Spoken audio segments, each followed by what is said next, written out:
Hello Internet folk, hello to the Tiddlerhood, and hello to fans of the basic programming language. I'm doing a little video here just to show how to uh, set up any TiddlyWiki into a personalized basic anywhere machine, um,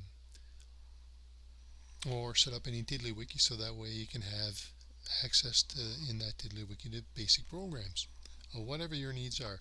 It's a way for you to take your own personal TiddlyWiki and set it up so you can create and use basic programs inside of there without having the overhead of the basic anywhere machine IDE. Um, let's start things off by bringing up the IDE because we're going to need it to bring the stuff that's required for basic programs inside your TiddlyWiki. So let's open that up in a new tab, and we'll focus on what we need thereafter. And now let's bring up your TiddlyWiki. In my case, I'm going to download an empty one. So either you download an empty one or you do this with a TiddlyWiki instance you have already. And I did a trial run of this before, so I'm just going to overwrite the previous one I did in my practice run for this video. And once you've downloaded an empty TiddlyWiki, if that's what you're doing, if you've already got one going on, that's fine. But let's go find it and let's right click on it and say let's open it up in our web browser. And now let's get rid of this, and there it is. So there's this TiddlyWiki, and this is the one I want to set myself up so I can create basic programs in here. Let's go back to the basic anywhere machine, and let's open up the template for new basic programs. This one right there. And once we've got it loaded up in basic anywhere machine, we want to export it. And there's multiple options for export. The one that we're interested in is this one, the .bas.json file. So this will take the new .bas tiddler, that basic program, and also include a few other tiddlers that are needed to be able to run that basic program in any other TiddlyWiki instance. So let's do that. And I did this before already, right there in my trial run. We're just going to replace it, and we download that JSON file, and then we bring it up in our file manager. We go find it, and in this particular case I'm on a Chromebook, so I select the file and I grab it and I drag it to my TiddlyWiki for import. Drop it there, and that brings up the import tiddler in TiddlyWiki and lets us know what tiddlers are going to be imported into the TiddlyWiki. The tiddlers are contained in that one JSON file. There's our new BAS program, and the other three are the things we need to be able to run it inside of this TiddlyWiki. We've got the basic console window template tiddler, and that's the one that will display the running basic program in a console window. The basic script web page is one tiddler that contains all of the HTML and all of the JavaScript to be able to take that basic program and interpret it to run it in the console window. Technical stuff. And then this tiddler is the button that gets added to any tiddler that happens to be a basic program so that we can run the basic program. So that's our interface to make it run. So let's import all these guys, and we're not going to take a look at the technical stuff. It doesn't matter. I just want to show you the things that you need to be aware about to be able to create and run your own basic programs now that you have everything you need. Let's take a look at that new .bas program. This tiddler right here ideally is the one you're going to use as your template to create other programs. Okay, so let's create our own new program. We're going to create a clone of this, and we're just going to say it, test basic program. and by default it puts print hello world there. You notice that it puts the .bas tag, and for any basic program to show this run button right here, it has to have that tag associated with it. Right? Now, this is a carryover from the Basic Anywhere machine. The Basic Anywhere machine takes care of managing drafts and the draft field for any basic program. You're not going to need that in your own TiddlyWiki, so you can get rid of that from there. You can also get rid of it in the new BAS program that you're going to use to clone other basic programs later. So it doesn't matter if it's there or not. It's just cleanup. So we got our own test basic program, and now we're using the native TiddlyWiki interface to modify a program. So let's say that we want this to show up 10 times for I equals 1, 2, 10. Basic Anywhere machine does not like blank lines. Something I got to figure out sometime, so don't put any blank lines in there. Next, I. And if you want to make it a little bit more readable, you can put some indents. So for I equals 1 to 10. Now we haven't saved this tiddler yet because we're not quite sure if we're going to be happy with the new code we just put in. So let's try it out. And okay, that's great. That's what we want. However, I don't want to have to click on the window to get the program to start every time. The reason for this is that if your program involves any keyboard input, or if your program plays any sounds, the console window needs to have the focus for those things to work. So this is an opportunity for you to give the program a focus to run. But in this particular case, there is no input, keyboard input, there is no sound. So the way to allow this program to run without user interaction, so it just runs right away, is we add the auto start field, and we give it the value true, and we add that field, and now when we run this program, it runs right away. That's what we want. We're happy with it, so we save it, and away we go. So now this is all you need to be able to create your programs, basic programs, in any TiddlyWiki that you have. Now when we run programs, these basic programs in TiddlyWiki, they run inside of an iframe. And the program, this basic program, knows nothing about anything that's in the host TiddlyWiki. And vice versa, the TiddlyWiki knows nothing of what's going on inside that iframe. It's like they've got a firewall between them. And there's ways around that, but that's going to be for some other video someday. Now, this is all great, right? You've got a way to create some programs. So if you're a hobbyist, you're all set. But you can take advantage of your basic programs to add, let's say, graphics or other dynamic things to your TiddlyWiki interface. And just as an example, let's create a clock that we're going to put right in the sidebar, right above the TiddlyWiki title. So that way we've got the time showing and updating by itself. So we're going to create we're not going to create it using the TiddlyWiki buttons. We're going to create a clone of our new .bas program. We're going to clone that thing. We're going to call it clock. And all that we want here is we want it to be able to print the current time. So here's our basic program. Let's run it. And we also want it to auto start. I'll have to click on it every time before it starts doing its thing. So let's add that field, and now let's run this, see what happens. And hey, there's the time. Wonderful. It's not updating, it's just showing the time, then it's done. Let's get it to update, and let's put this in a loop. Do loop. Now loop.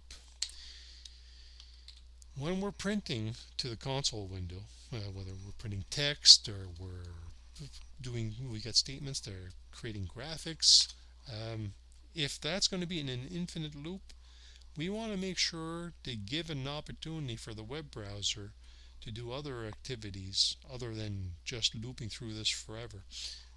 So we do give an opportunity for the browser to handle other things going on by adding a little sleep command, just 1 second.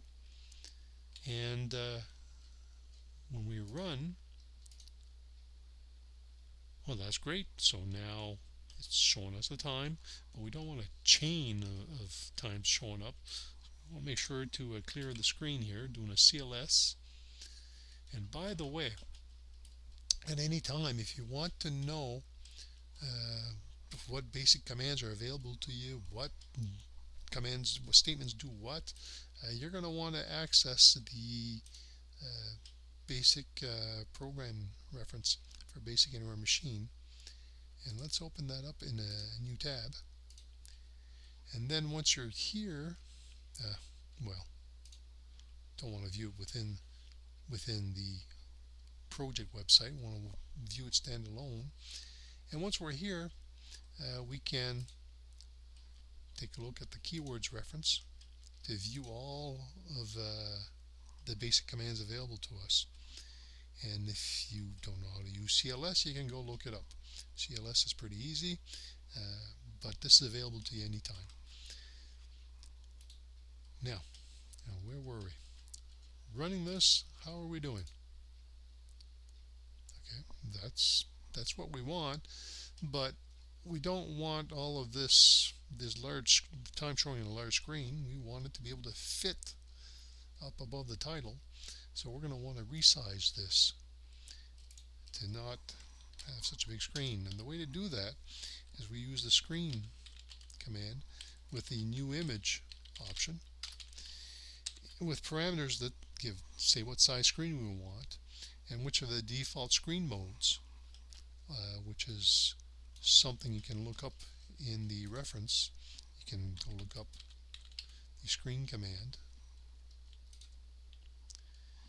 and you'll see that there's a thing called screen modes, which tells us, the default screen width, default screen height, and all of the attributes related to those screens. And each one of these modes has color schemes that are related to the mode.